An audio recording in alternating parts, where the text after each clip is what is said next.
በመጀመሪያ እንጦጦ ላይ ተተክሎ ስለነበረው አሁን በ22 እና በካሳንቺስ መሃል ስለሚገኘው ንግስት ዘውዲቱ መኖሪያ ቤት አጠገብ ስለተተከለው እንጨቱ ከሱባ ደን በወታደሮች ተግዞ ስለተሰራው ስለ ደብረ ጽጌ ቅዱስ ዑራኤል ቤተክርስቲያን ምን ያህል ታውቃላችሁ?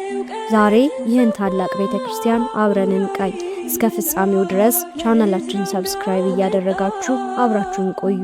ደብረ ጽጌ ቅዱስ ዑራኤል በአዲስ አበባ ሀገረ ስብከት በአዲስ አበባ ከተማ በተለምዶ ካሳንቺስና 22 በሚባሉ አካባቢ መካከል የሚገኝ ደብር ሲሆን በመጀመሪያ በህዳር 25 ቀን 1875 ዓመተ ምህረት የተተከለው እንጦጦ ላይ በአጼ ምኒልክ ቤተ መንግስት በስተሰሜን በኩል እንደነበር ታሪኩ ይገልጣል። በዚህ ምክንያት እስከ ቅርብ ጊዜ ድረስ አንዳንድ ሰዎች የእንጦጦ ዑራኤል በማለት ይጠሩት ነበር። በአጼ ምኒልክ ዘመነ መንግስት ከእንጦጦ ወርዶ ዛሬ በሚገኝበት ቦታ በመቃኞ ተተከለ።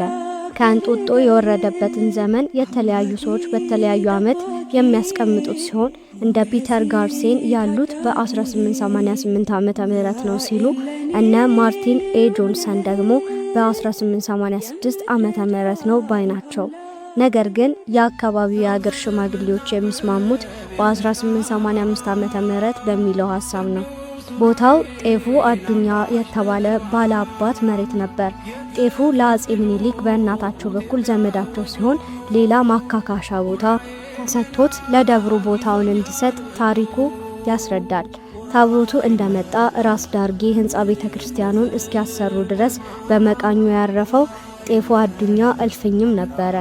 ከ1879 እስከ 80 ዓመተ ምህረት በነበረው የመሬት እደላ ራስ ዳርጌ የዑራኤል አካባቢና የቀበና እንዲሁም የቡልቡላ ወንዝ አካባቢ የእርሳቸው መሬት ነበር። ግቢያቸውም የደብሩ አጠገብ በስተ ምስራቅ ይገኝ ነበር። ራስ ዳርጌ በ1885 በ1887 በ1888 በ1889 ዓመተ ምህረት አጼ ምኒልክ ወደ ዝዋይ ወላይታና አድዋ ሲዘምቱ ከተማዋን እንዲያስተዳድሩ ታዘው ነበር። ከ1885 ዓመተ ምህረት እስካረፉበት 1893 ዓመተ ምህረት ድረስ 8ቱን ዓመት የጨረሱት አብያተ ክርስቲያናትን በማሰራት ነው። የቅዱስ ዑራኤል ህንጻ ቤተክርስቲያንን ያሰሩትም ከ1885 እስከ 88 ዓመተ ምህረት ባለው ጊዜ ውስጥ ነው። በጊዜው የሳር ክዳን ያለው ቤተክርስቲያን ነበር። ከዛም በኋላ ግድግዳው ከእንጨትና ከኖራ ሲሰራም ጣሪያው የሳር ክዳን ነበር። እንጨቱ የመጣው በወታደሮች ሸክም ከሱባ ደን ሲሆን የቤተ ክርስቲያኑ ዲዛይን ራስ አባተ ሲቀይሱት ስራውን ደግሞ ደጃሽ ሊሌ የተባሉ የራስ ዳርጌ ባለሟል እንዲከታተሉ ተደርጎ ነበር። ቅድስት ስላሴ አጠገብ ያለውን የእግዚአብሔር ወልድ ቤተ ክርስቲያን ዲዛይንንም የሰሩት እርሳቸው እንደነበሩ ይነገራል። ስራው የተጠናቀቀው በ1887 ዓመተ ምህረት መሆኑን ጸሐፌ ትእዛዝ ገብረ ስላሴ ገልጸዋል። በደብሩ ዙሪያ ያለውን መሬት የሰጡትም ራስ ዳርጌ ናቸው። የደብሩ ስም ደብረ ጽጌ የተባለው ወይዘሮ ዘውዲቱ ሚኒሊክ በደብሩ አጠገብ ቤት ሲሰሩ ነው። ይህ ስም አስቀድሞ የቅድስት ስላሴ ካቴድራል ስም ነበር። ወደ ቅዱስ ዑራኤል ሲዞር የደብሩ አለቆች በቅኔ ሸኝተው በቅኔ ተቀብለውታል። ንግስት ዘውዲቱ ደብሩን ይወዱትም ነበር።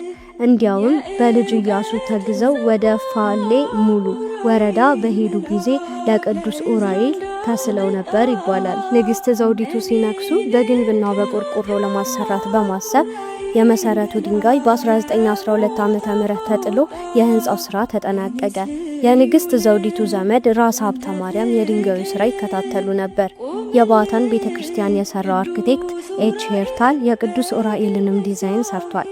ግንባታውንም የግሪካዊው ረዳቱ ይከታተል የነበረ ሲሆን ነገር ግን 2 ዓመት ያህል ሰርተው ሁለቱም አቁመዋል። በአርክቴክቱና በግንበኛው ስራ ማቆም የተነሳ ለተወሰኑ ዓመታት ስራው ከቆመ በኋላ ሙሴ ካስታኛ የተባለው ጣሊያናዊ የባታንና የቅዱስ ዑራኤልን ስራ ቀጠለ። ጠቅላላ የህንጻ ቤተክርስቲያኑ ስራ መልአከ ገነት ወልደሃና በሚመሩት የስራ ሚኒስቴር ይመራ ነበር። ቅዳሴ ቤቱ የተከበረለት የደብሩ የመጀመሪያ አለቃ የነበሩት የአፈ ንጉስ ጥላሁንና የንጉስ ወልደ ጊዮርጊስ ወራሾች ግብር አብልተዋል። በምርቃቱም ላይ ንግስት ዘውዲቱ፣ አልጋ ወራሽ ተፈሪና እጨጌ ገብረ መንፈስ ቅዱስ ተገኝተዋል። በጊዜው ንግስቲቷ አሩሲ ገደብ ውስጥ 30 ጋሻ መሬት፣ 1 የብር ጽዋ፣ አንድ የወርቅ መስቀልና ሌሎችንም ንዋያተ ቅድሳት ለደብሩ ሰጥተዋል። ስዕሎቹ የተሳሉት በአለቃ ኤልያስ፣ በሰዓሊ እማ እላፍሩይ፣ በሰዓሊ ገብረስላሴ አዳል፣ በሰዓሊ አለማየሁ ውቤ፣ በሰዓሊ የማነ ብርሃን ወልደ መድን ይታገሱ ነው። የስዕሉ ስራ በንግስቲቷ የመጨረሻ ዓመታት ተጀምሮ በመሃል በጣሊያን ወረራ የተቋረጠ ሲሆን በመሃልም በእቴጌ መነን እርዳታ ሊጠናቀቅ እንደቻለ ታሪኩ ይገልጣል። እስኪ ስለ ደብረ ጽጌ ቅዱስ ዑራኤል ቤተክርስቲያን የምታውቁትን በኮሜንት ንገሩን። ይህ ታሪክ ለብዙዎች እንዲደርስ ቪዲዮውን ላይክ እና ሼር በማድረግ እንዲሁም የዞሲማስ ሚዲያችንን ሰብስክራይብ ማድረግ እንዳይረሳ። እስከ ቀጣይ ፕሮግራማችን ድረስ ሰላም ቆዩን። ወስብሐት ለእግዚአብሔር።